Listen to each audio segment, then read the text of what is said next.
Apa hadis qudsi itu? Hadis qudsi itu yaitu firman Allah yang disampaikan oleh Nabi SAW. Nanti ada perbedaan di situ. Perbedaan antara Al-Quran dengan hadis qudsi. Sama-sama firman Allah. Kalau Al-Quran itu ada yang wajib dibaca, ada yang sunnah dibaca. Yang wajib dibaca ya seperti baca surat Al-Fatihah ketika di dalam sholat, wajib dibaca. Ada yang sunnah dibaca ya seperti surat-surat yang dibaca setelah membaca surat Fatihah, setelah membaca surat Al-Fatihah. Tapi kalau hadis qudsi nggak ada kewajiban. Bahkan kalaupun dibaca di dalam sholat batal sholatnya. Kalau kita baca hadis qudsi di tengah-tengah sholat batal sholatnya, karena dianggap kalam ajnabi. Ya, karena dianggap kalam ajnabi. Tapi kalau ayat Al-Quran malah wajib dan ada yang sunnah. Itu perbedaan yang pertama. Perbedaan yang lain, Al-Quran itu ada ayat, ada surat. Surat itu isi daripada beberapa ayat, kumpulan daripada ayat-ayat dinamakan surat. Nah, tapi kalau dalam hadis qudsi tidak ada.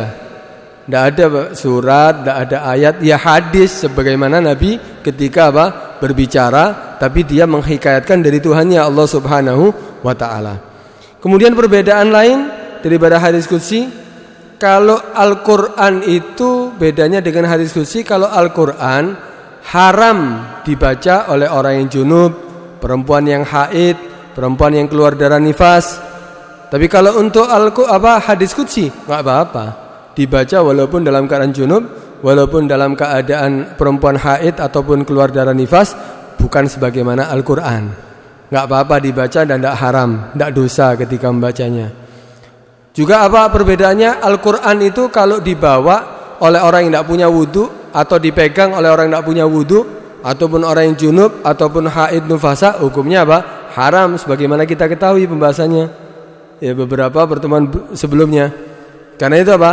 Kalau itu Al-Quran. Tapi kalau hadis qudsi kita bawa walaupun tidak dalam keadaan wudu, walaupun dalam keadaan junub, walaupun dalam keadaan haid nufasa, keluar darah haid atau keluar darah nifas, hukumnya tidak haram membawa ataupun memegangnya. Itu diantara perbedaannya. Kemudian diantara perbedaannya yang lain, kalau Al-Quran itu ketika kita membacanya, faham atau tidak faham dapat pahala. Per huruf dapat pahala.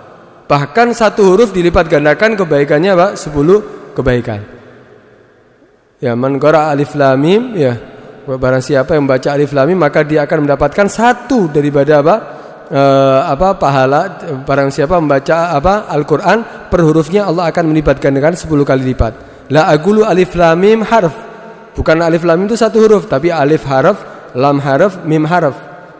Itu diantara perbedaannya. Kalau baca hadis qudsi, apakah dapat pahala? Kalau tujuannya untuk mengetahui daripada hadis-hadis, untuk mempelajari ilmu, ya dapat pahala. Tapi bukan membacanya yang dapat pahala, bukan per hurufnya kita dapat pahala. Tapi kalau mempelajari ilmu karena ingin tahu hadis daripada Nabi, daripada hadis qudsi, itu dapat pahala. Tapi kalau per hurufnya enggak seperti Al-Quran. Al-Quran faham tidak faham dapat pahala. Itu diantara perbedaan antara Al-Quran dengan hadis qudsi, ya, dengan hadis qudsi.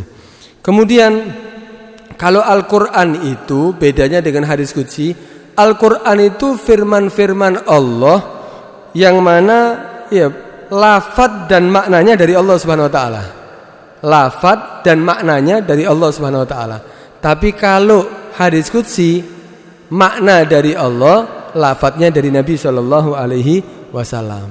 Walhasil ada beberapa perbedaan yang lainnya, itu yang membedakan antara Al-Quran dengan hadis qudsi. Tapi yang pasti juga sama firman Allah. Kalau Al-Quran memang tidak mungkin akan dirubah selama-lamanya. Ya lafadznya, ya maknanya ya seperti itu. Dan Allah akan menjaganya sampai hari kiamat. Ya sampai hari kiamat. Tapi kalau hadis qudsi, makna dari Nabi, maknanya dari Allah Subhanahu wa taala, lafadznya dari Nabi.